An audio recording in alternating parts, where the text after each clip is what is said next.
Okay, hi everyone. In this presentation, I'm going to quickly talk about our recently accepted paper, which is called Fairness-Aware Structured Pruning in Transformers.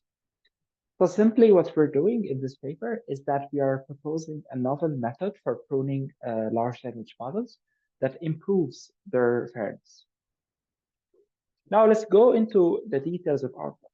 The first thing that I wanted to talk about is the definition of bias.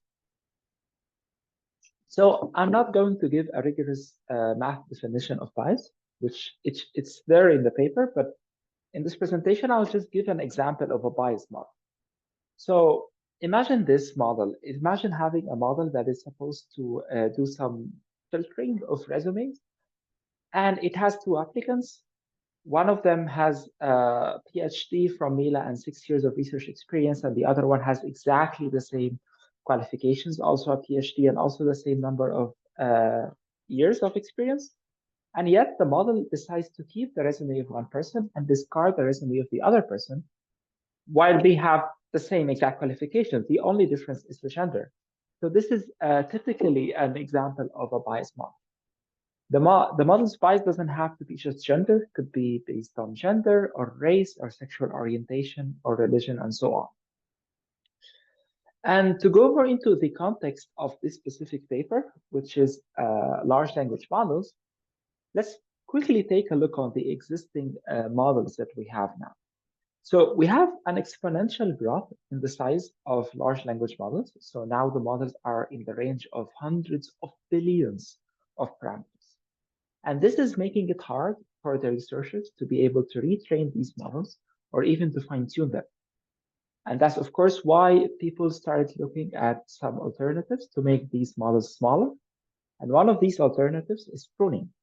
So in the literature, there are two different types of pruning. There is structured pruning that focuses on the removal of some layers or attention heads from the model. This is why it changes the structure. So this is why it's called structured pruning. And there is the unstructured pruning that is going to remove some of the weights in the model. Our work is more interested in the structured pruning because removing heads could actually have some significance on the model. So we believe that some heads, some attention heads, could be playing a certain role in the model's bias. So some heads might be responsible for this bias. And if that's the case, then pruning these heads is going to improve the model's bias. This is why we are more interested in the kind of pruning that targets specific heads. And one thing I would like to note is that in the existing works, none of the existing pruning methods discusses the effect of pruning on fairness. They always discuss the effect of pruning on performance. So there is always this objective of trying to minimize the size of the language model while keeping its performance as close as possible to before pruning. But no one discusses the effect of pruning on fairness. This is why we had this question on what is the effect of pruning on fairness. And to answer this question, we had just a quick test that's going to help us in determining the effect of pruning on fairness. So basically, we decided that, okay, the effect of pruning a certain head on the model's bias is simply approximated as false. We're going to compute the model's bias with that specific head. Let's say I'm interested in knowing the effect of head number 17 on bias. So I'm going to compute the model's bias with head 17 included, of course, without any pruning. And then I'm going to compute the bias of the model with head 17 being pruned. And the difference is simply an approximate value of the effect of head 17 on bias. And again, I'm going to do the same for the model's language modeling ability, which we measure using perplexity as a proxy. Again, the effect of head number 17 on perplexity is the perplexity with head 17 minus the perplexity without head 17. So the idea is that now I have some approximate values for the effect of every single head on bias and language modeling ability. I'm going to keep doing this for every single head that I have in the model. And at the end, I'm going to have some kind of math that tells me which heads are very important for the model's language modeling ability.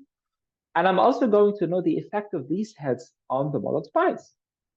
So at the end, we get something that looks like that. So imagine having a model with 6 different layers and 12 different heads in every layer. And based on the scores that I computed in the previous slide, the effects, there are going to be some heads that will be extremely important for the model to function. So for the language modeling ability. So these heads are crucial in the sense that if we prune them, the model will just collapse. So we're just coloring them in a different color. So I'm showing them in black, just to show that these heads should not be pruned, because if they get pruned, the model will just output nonsense. And the other heads that are not shown in black, they are shown in different colors based on the effect they have on the model's bias. If they make the model more biased, they are shown in red.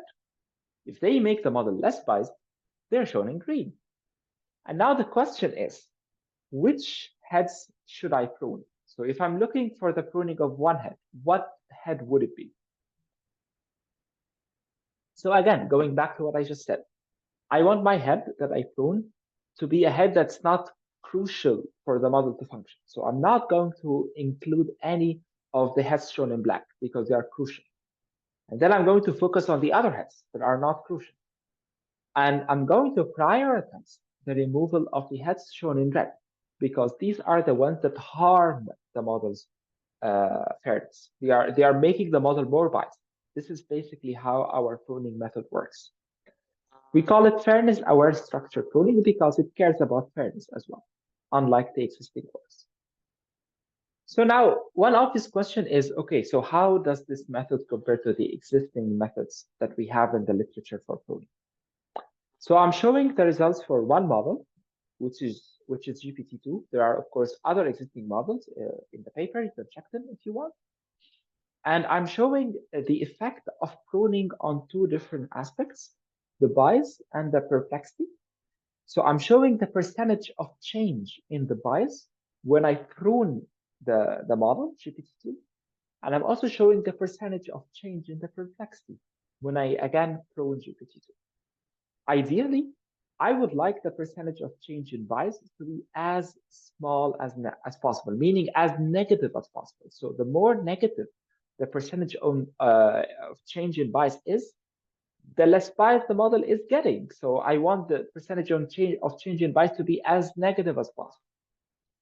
For the percentage of change in perplexity, again, I want the smallest possible value because I don't want the model's perplexity to overshoot, because overshooting means the model is losing language modeling ability. So I want both delta bias and delta perplexity to be as small as possible. So the lower, the better. So I'm basically looking for my scatter plot to give me points in the bottom left part of this figure. Okay. I have different pruning methods. I have fast, which is shown in blue circles. I have other pruning methods. There is the magnitude pruning that prioritizes the pruning of the heads with a small magnitude because they are considered not important. There is random pruning, which just randomly prunes heads. There's gradient pruning that prunes the heads based on the gradient of the loss with respect to the weights in these heads. There are two baselines that we added called fairness only and performance only, which is basically when you only care about fairness or when you only care about performance.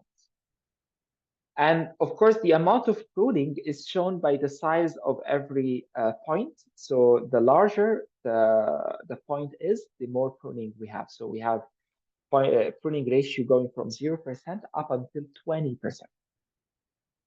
Overall, by looking at this figure, we could see that fast is the only method that that has the best trade-off in bias and perplexity, in the sense that it reduces the model's bias, while at the same time keeping the model's perplexity without overshooting. So it has the best trade-off of both bias and perplexity, unlike the existing methods. And again, it's because of the way we prune the model. Like I said, we avoid pruning the heads that are crucial, and among the other non-crucial heads, we prune the ones that harm the model's strengths. This is why it's outperforming the existing pruning methods. So to summarize, we discovered the existence of some attention heads that have some effect on the bias, meaning that they make the model more biased. And we demonstrated that by pruning these heads, we are going to improve the model's fairness. Yeah, that's it for me. Thank you so much for listening.